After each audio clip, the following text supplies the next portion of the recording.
Welcome to Creative Space, a podcast where we learn and grow in creativity together. For today's episode, we have the pleasure of speaking with singer-songwriter Avi Wisnia. He's performed around the world in venues like the Hammerstein Ballroom in New York City and the Kennedy Center in DC, playing alongside artists like The Roots and Ani DeFranco. He was recently featured in a documentary, executive produced by Hillary Rodham Clinton and Chelsea Clinton, alongside his late grandfather David, his Saba, How Saba Kept Singing. And Avi just has a beautiful creative life, and I'm so excited to chat with him as my first actual official interview for Creative Space, Avi. Welcome. Yes, I'm honored. Congratulations on kickstarting the podcast. And thanks for that great introduction. Happy to be with you. Oh my gosh, this is so fun. Avi, we've known each other for like 10 years. Have we figured out the mystery of how we actually met? No, I was looking back and I know that we performed together at the Tin Angel in Philly in 2014. So we've obviously go back further than that. Yeah. So, 10 years it's kind of wild, but I think it must have been something with your involvement in Rock on Philly. I feel like is maybe where we first met, but I feel like I always, like our circles were always circling each other. So it was like we were bound to meet eventually. Especially with the similar trajectory from New York to Philly, Completely. Yeah. That too. But yes, and it's been such a joy following your creative journey and all the magical roads it's taking you down. Seriously, really magical. Yeah, some expected, some unexpected, That's what makes it magical. I want to start at the very beginning. Okay. Because this podcast, we're exploring creativity from all angles and exploring artists' creative journeys and your experience with creativity. When did you first discover your love for music? Well, there is a story that gets told around the Wisnia household that I can't remember because I was, I guess, 2 or 3 years old or even younger than that. But my parents tell me that from the moment I had the the hand-eye coordination to hold chopsticks, that I would kind of go around and drum on everything, just making rhythms with drumsticks, just kind of coming up with rhythm and making music just with whatever was around. And that I was going to the keyboard and kind of, fooling around with the keys and really trying to make out melodies from as early as I could stand. So I don't have a lot of memories of those kind of early days, but I can't think of a time where I wasn't playing piano and making music. So I know it started early. It's something I was really drawn to. And I think the thing that really started me of knowing how to make music for myself was when I started taking piano lessons at 5 years old. 5 years old. Wow. Yeah. You're such an incredible pianist. Right? And musician, songwriter. And you recently got Piano Player of the Year award, I think. Yeah, from the Delaware Valley Public Media Awards. That awards the musicians. It's local musicians and industry people awarding the local music scene. So that felt, obviously it was a great honor and felt really good because it was coming from my peers and from the community, but also to be named best keyboard player because I've been playing since I was 5. It just felt so validating. I've been playing for a long time and I've been working on my craft and finding my voice on piano. And it's what I feel most comfortable writing with and creating with. So to kind of be recognized for that felt, just really, it was a really special award to win. For sure. Much deserved. And, who inspired you back in those early days as a musician? Well, I remember being really drawn to a lot of classic songwriters like Billy Joel and Elton John and Stevie Wonder, Carole King. And I think looking back on it, I was always drawn to a really good melody, a really good hook, something that I could sing along to or harmonize with. Like that's what really drew me in. And of course, I was listening to the radio and Debbie Gibson, and I was obsessed with this band. I don't know if you know them. They're called the Jets. If you remember in the 80s, there was this like group of, I think they were Hawaiian brothers and sisters. Oh my God, I watched, or maybe they had a concert in Hawaii that I used to watch all the time. Oh my But gosh. it's that kind of, do you know the Jets? I don't, but now I'm gonna have to go on a YouTube dive Go and back. They definitely have they have a best of album, and you'll know there are like definitely some radio hits in there. But it's kind of like that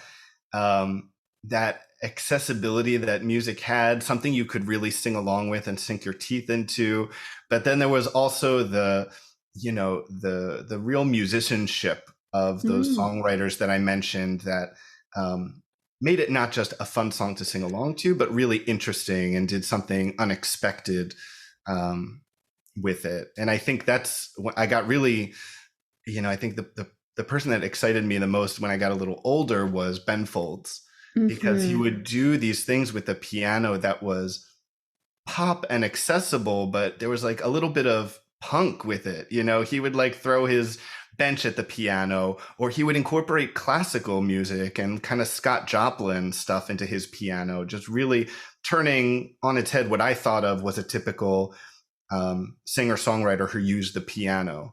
And sometimes that's what you need to open up your own creativity. You need somebody to show you the way, right? What is possible, that something different is possible, and that allows you to create something different. Yeah, and it's so incredible when artists use their art in a way where they're able to reflect the entirety of their life, their experience, like their influences in unique ways. And that is like, that's what we all reach for, right? Well, and I think we're all, we are all the combination and the confluence of our influences. Like we don't come out of a black hole. We don't create something from nothing. Nope. We create something from everything. And so we are the combination of all the influences, everyone who we listen to, every piece of art that you look at, every record that you listen to, the people in your life, the people that you love, the people that you hate, everyone that talks to you. You take all that in and you filter it and you channel it, and it comes out in this unique combination that's only you, that's only your voice, but it's filtered with all these people. I have a song called Something New that's totally about that, because I was having this songwriter's block about, putting out, who am I to put out my music when there's people like Stevie Wonder and Billy Joel out there. And in order to kind of get past that, instead of running away from it, I ended up incorporating little bits and pieces of a lot of musicians that had influenced me. And it kind of became a tribute to them. And through their influence, I was able to write this song literally called Something New, but to create something new out of that. And, you pay tribute to the people that came before you, but you find a way to make it unique. Yeah, and take your own experiences and being honest like that.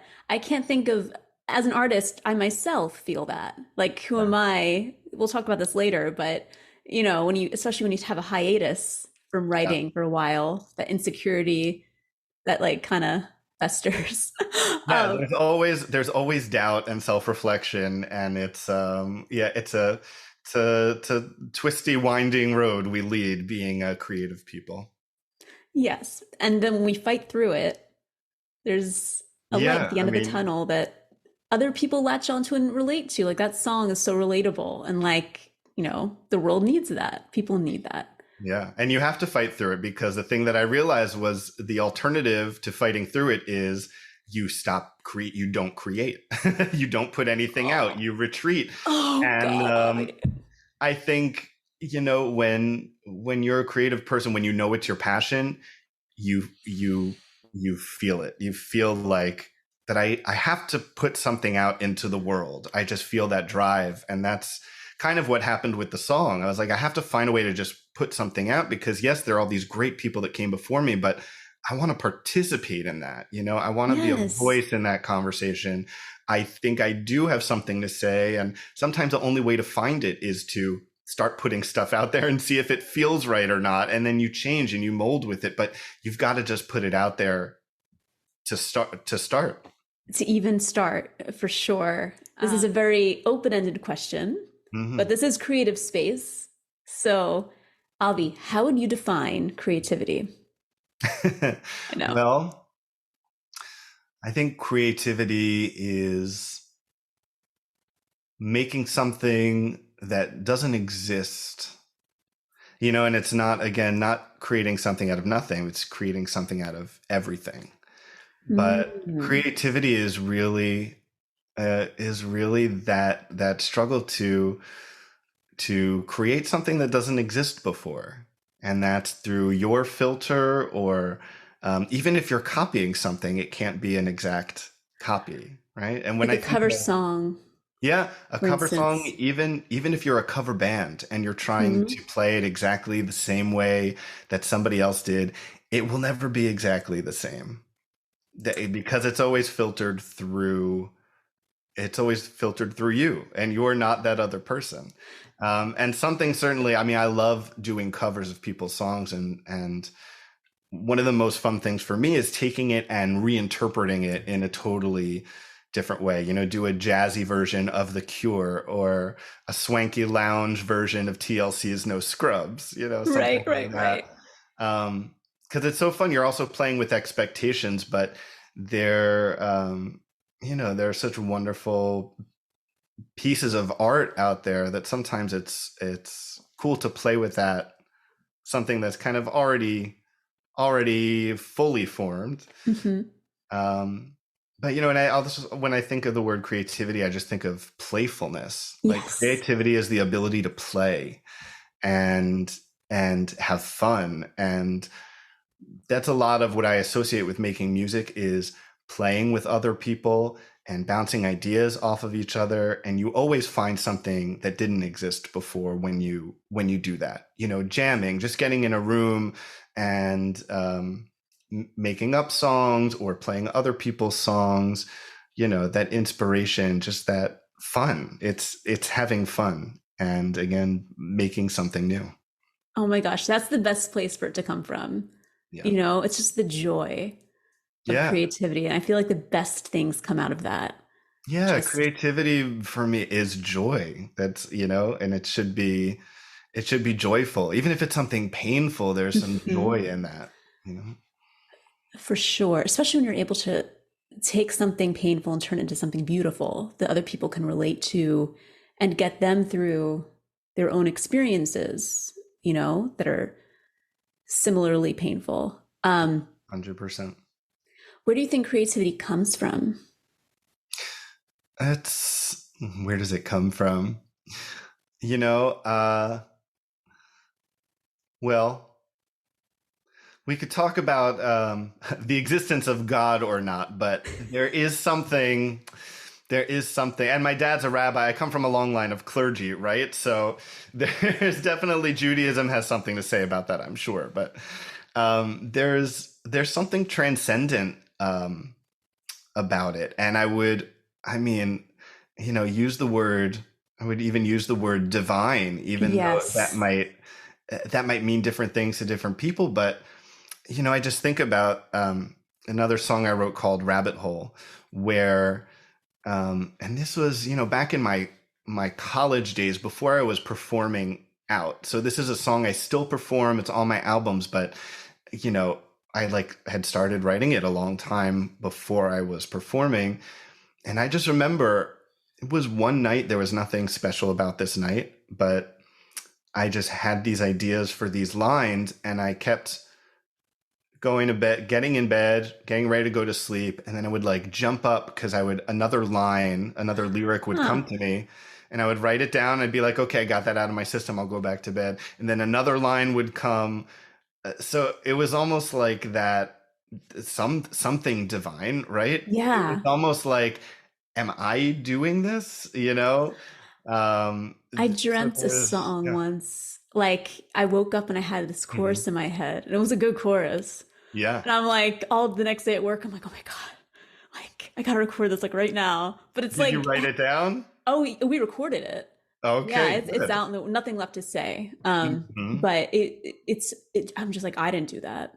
Yeah, Like, right. how could I have? Right. Sometimes you're like, how can I take credit for that? But Right. it is you, wherever it comes from. And then there are some songs where you really have to sit down and do the work, right? And Yes. like make a very conscious effort to figure out these chords, or, I've been this story going on in my head. How do I write it down?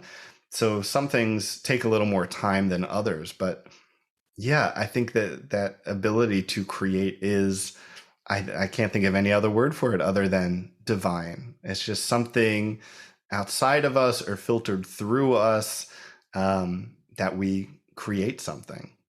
Yeah, I like to think of it as co-creating with the divine, Hmm. you know? Um, like we don't do it by ourselves, Yeah. but we do have to make the choice to obey and to Yeah. follow it, right? You've got to be open, right? You've got to be Yeah. open to receiving that inspiration wherever it comes from. Yeah. Ooh, I got chills. Ooh, I've got Yeah. chills. Um, so let's get back to songwriting. What's your process like? Do you have a typical process when you're writing a song, or we talked about a few ways in earlier, but Yeah, sometimes when you have those moments where you keep jumping out of bed to write, you're onto something. That's something special. But um, I don't have a typical process, but most usually when I'm writing, it's the music comes first for me. Some mhm. people lead with lyrics or a story or an idea. For me, it's usually um, the music and a melody. So sometimes there'll A be a song. vocal melody or piano melody? Do you hear like a voice or do you hear piano? That's a good question. I think it's almost like I hear just a line and I usually play it out on the piano. Okay. And then on actually a lot of times what happens is I'll start singing gibberish Hmm. over it, and just like I'm hearing syllables, and then from those syllables, what do those syllables sound like? Oh, it sounds like, this kind of phrase with actual words to it. But very often I'll just sing gibberish and just see what comes out. Um, and that sometimes will give me a guidepost of like, you know, what is where do the notes go? What kind of feeling is it? I usually operate from the feeling. What kind of feeling is this song giving me? And then sometimes it's not until weeks or months later where the story settles into place, or Hmm. the actual words fall into place of like, oh, this is what the song is about, or this is what I want to evoke in actual English and not gibberish. This is like blah blah blah number two on my phone. Yeah, exactly. Yeah, sometimes that's what it is. Just totally unintelligible. Maybe one day I'll actually write a whole song of gibberish that might, Wouldn't that some be fun? that would be fun. The A whole gibberish hasn't album? stuck yet, Oh but my one day. gosh. Just like an album of everyone's like song like notes on their app on their iPhones, you know? Yeah, I'm sure there's some gems and a whole lot of trash. There's a whole lot of trash also that should not see the light of day. There are some gems that we discard too, or at least we don't give them the credit yet. Yeah, maybe they just had to come to Philadelphia Song Circle, Philly Song Circle. Yeah, that's what we do. We polish those gems. Yeah, that's Yeah, so so cool. that's And another thing that's given me inspiration is this song circle that I created with my friend Aaron Nathans, where we for 9 years now we've been bringing songs to each other, and we've gathered our songwriter community. Started as a just a group of us in my living room, and we slowly got more friends and word of mouth, and now we have over 400 members that come and participate and that are connected to us through Facebook, and people come from all over all over the area. And once a month we get together and we workshop songs in progress. So we actually get to, put these ideas that are not finished, that are not complete, but we get to workshop them with our peers and with other people that understand the creative process. Yes. And a lot of my most recent songs were, were completed that way, or at least, were able to evolve because of feedback that I got from my friends and these people that I trust in this community. I have to say that my favorite songs that I've done have been collaborations. Yeah. Like I'll come with something, but then when you have someone else working with you, it's just a completely different creation, and just it opens up so many more possibilities, and everyone brings something different to the table that you couldn't have done all on your own. And there's just something so magical and special about that. Like sometimes it's good to get out of your own head, and you need somebody else to help you do that, right? Yes. And to bring it back to joy, I think the joy is easier to channel when you're with your collaborators and your friends and stuff, Yeah, totally. On your own. Totally. Yeah. Left to our own devices for too long. Right. That's true. That's true. When you're left to your own devices, sometimes you can bring yourself down, or you stop yourself from, you start to doubt yourself. All those things creep in, right? And that's what other people can do, can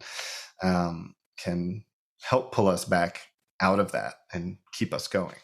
We all need each other. Yeah. So very true. Making music is definitely a community endeavor. Now, segueing a bit to your new album, Catching Leaves. So it opens, the title track, Catching Leaves, opens with these lyrics. I spent the afternoon trying to catch leaves before they fell on the ground. Couldn't predict where they'd go in the breeze. Got tired of chasing them down. And then at the end of the song, you sing, sat on a bench and one fell on my knee. And when I heard that, I was like, oh man, I was like, that is life. That is also the creative process sometimes. What was the inspiration for you with that song? Well, quite literally, I was actually trying to bring a song to my songwriters group and trying to come up with one.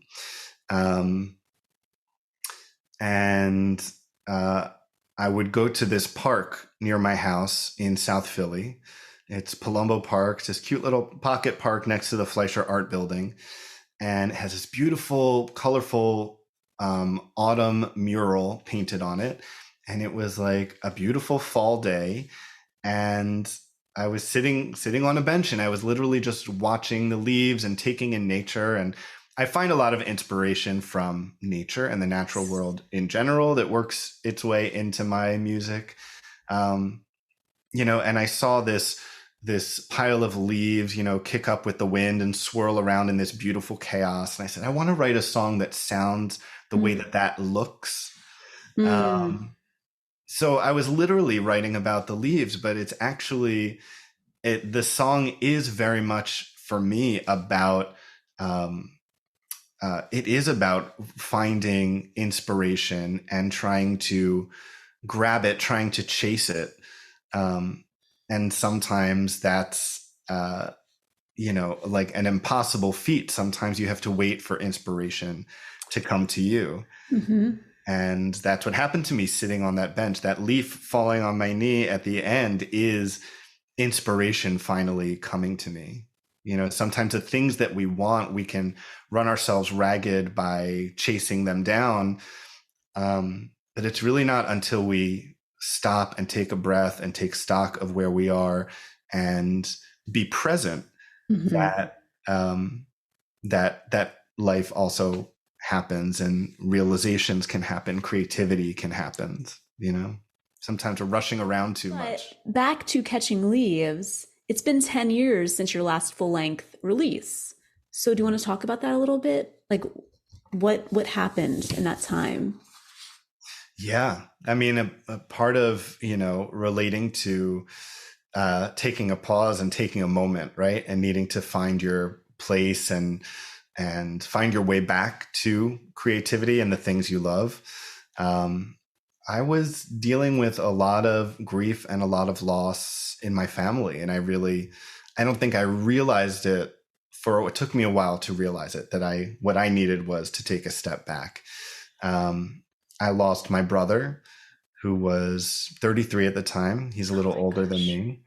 And we were really close. I grew up, we've always been close. In fact, he was the first person I ever really made music with. He's the one that kind of taught me how to make music with people. We would jam all the time, and he would always encourage me to play music with him. And, he introduced me to so many musical artists that I loved, and it influenced my musical taste. And so we were very close. And when I lost him, there was just this big hole in my life, and I felt very lost. And because making music, I always associated with him, it was weird to think about making music without him around anymore. And, grief is not linear. There are ups and downs, and, it's not a straight trajectory down or up. It's, you just have to go day by day and see how it goes. And as I said, it took me a while to realize just how lost I was, and that I actually needed to take a step back from music because it wasn't bringing me joy anymore. Mm-hmm. And especially that process of creating music and recording, you really have to focus, and you really have to want it, mm-hmm. and know what you're going for. And I didn't. I was really lost, and I really had to take care of myself first and reevaluate what brought me joy, and find my way. Try and find a way back to it. Your heart needed to heal. Yeah. Yeah. And I didn't realize that, but I needed that time, and sometimes that is taking a step away from, just to get perspective. Mm-hmm. And then there's also something that that I tend to do, which I don't know if other people do this too, but sometimes you take a step back and you're with yourself just for too long, and then you get kind of stuck there. So I can relate to that, Avi. Right? Taking a step away is good, but you can also get stuck there. Oh, yeah. And you need somebody else to pull you back, or, something. So that's where having community and friends and family and a good therapist, mm-hmm. comes in. But for me, it was always making music I really needed to want to do it. And it took me a while to realize that I wanted to do it again. I had to find my way back to that place of wanting to do it. Yes. And part of you coming back to music, we talked a little bit about your grandfather, David, mm-hmm. and how performing with him kind of brought your spark back a little bit. Yeah, this was really something I never expected. My grandfather was a cantor, so he was a singer all of his life. And he was a singer when he was a young child growing up in Poland. He was a singer later in life in congregations in New Jersey and Pennsylvania. So I always knew him as a singer because I would go and watch him sing. And he had this big booming operatic voice, and everybody knew him as the singer, and that, he was always on stage in front of people, and so charismatic and so confident. And, another part of my grandfather's story is that music saved his life in World War II, because he's a Holocaust survivor. And he used his voice to kind of make himself useful to the Nazis in a concentration camp. And it's part of the reason that he was able to survive and then come to the United States. So music literally saved his life. And in 2015, he invited me to travel with him back to Poland. So he was nearly 90 at this point in his life. And he was invited to go back to commemorate the liberation of the Auschwitz concentration camp where he was. So he was invited back by the government of Poland to sing at this place where these horrible, atrocious things happened to him. And first of all, the strength that he had to want to go back there and to sing in this place. And grandfather is a magical human being. Like, yeah, I watched incredible. I watched that BuzzFeed video again today, which is a mistake because I was like bawling my eyes out. Yeah. But just sidebar, you have to watch it. I'm sorry for interrupting, Avi. Please continue. Yeah. No, that's he. And in this BuzzFeed video, you get to hear his voice, and I'm so glad that we have, some of that preserved. Him singing, but also him telling his story, because it is a remarkable and painful, but an important story. Yes.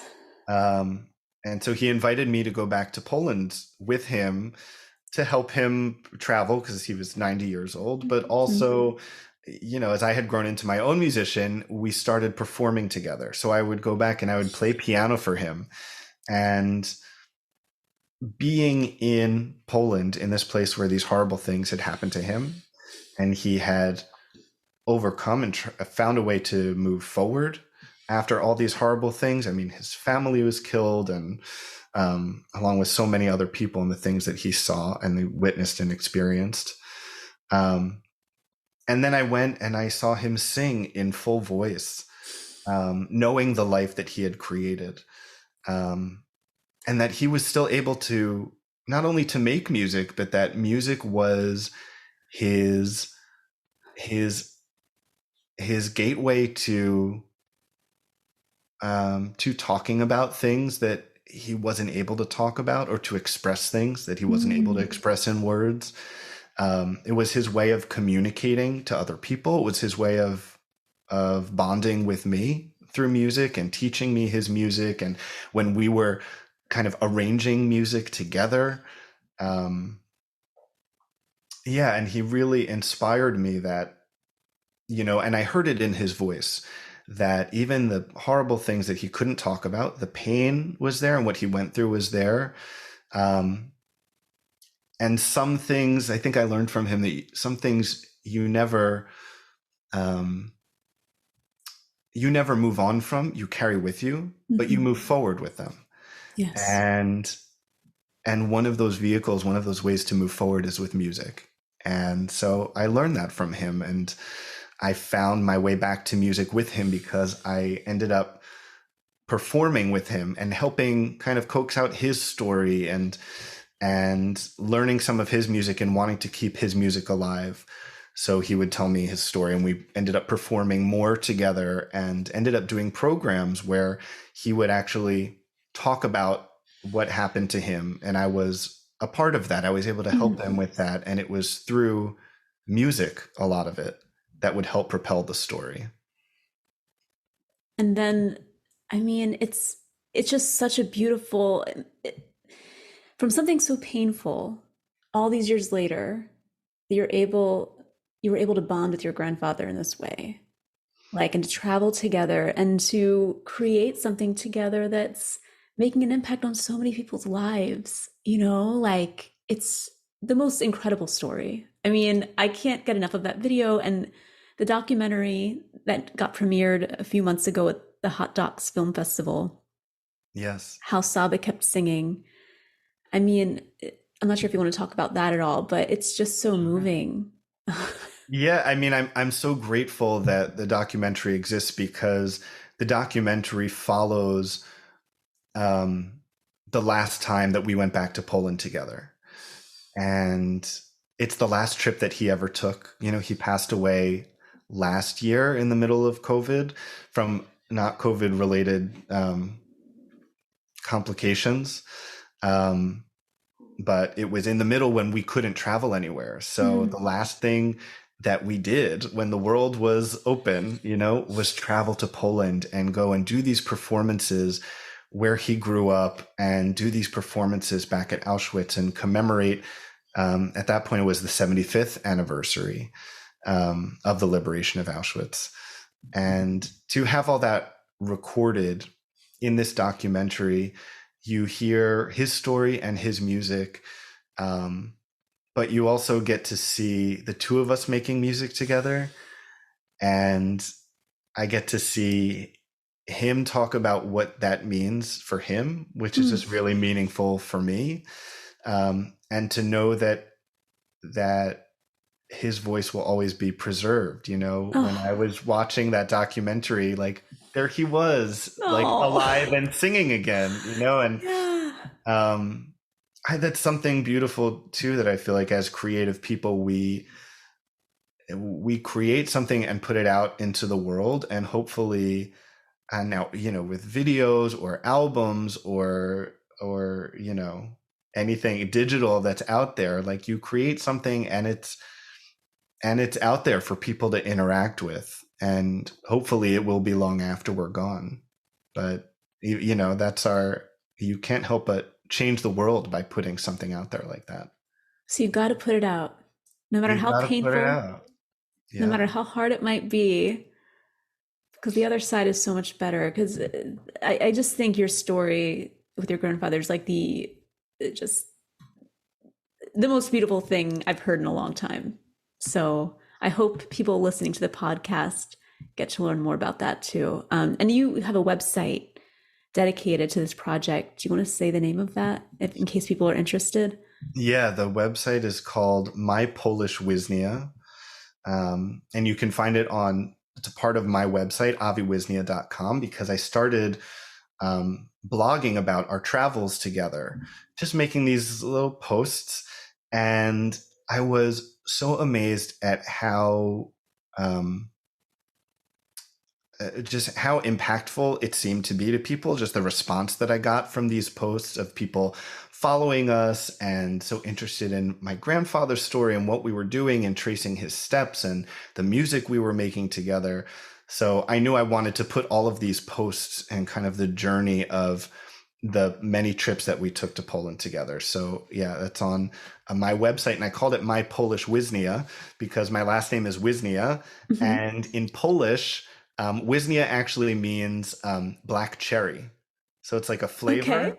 So everywhere we went, people would give us these like cherry flavored desserts and vodka and all these things. And, it was just such a part of rediscovering that history. And of course, in the Wisnia family, we love to eat. So anything food related is also very important. Very welcome. Yep. Yes. So there's a lot of eating, a lot of music making. Yeah. Oh my gosh. And I was able to record it all in this one place. And the documentary will hopefully be coming out soon. We're just waiting for distribution, but it is done, and it has a lot of incredible support. You mentioned Hillary and Chelsea Clinton, who are executive producing it, and it's I just know that my grandfather would be so happy that his music is out there and living on. And it was also that finding something that I could be a part of that was bigger than myself. Yes. That also helped me kind of finding my way back to being like, okay, you know what? I'm ready to take a look at some of my old songs and dust them off and start thinking about putting new things out there, and eventually finding the strength, because it really felt like that emotional strength to, okay, I'm going to put out a new album. I'm ready to put new stuff out in the world. I'm ready to put my voice back out there in the world. And, it took that whole journey, all that time, to realize that it was the right time. Thank you so much to Avi Wisnia for being my inaugural interview on Creative Space. Be sure to check out his newest album, Catching Leaves, which is available on your music platform of choice, and at his website, aviwisnia.com. And thank you so much for tuning in and growing in creativity with us. I'd love to know what you thought of today's episode, what you found most interesting, what you found most helpful. You can reach out to me on social media at Jennifer Logue, or leave a review for Creative Space on Apple Podcasts so more people can discover it. I appreciate you so much for being here in the beginning stages of this. My name is Jennifer Logue, and thanks for listening to this first interview episode of Creative Space. Until next time.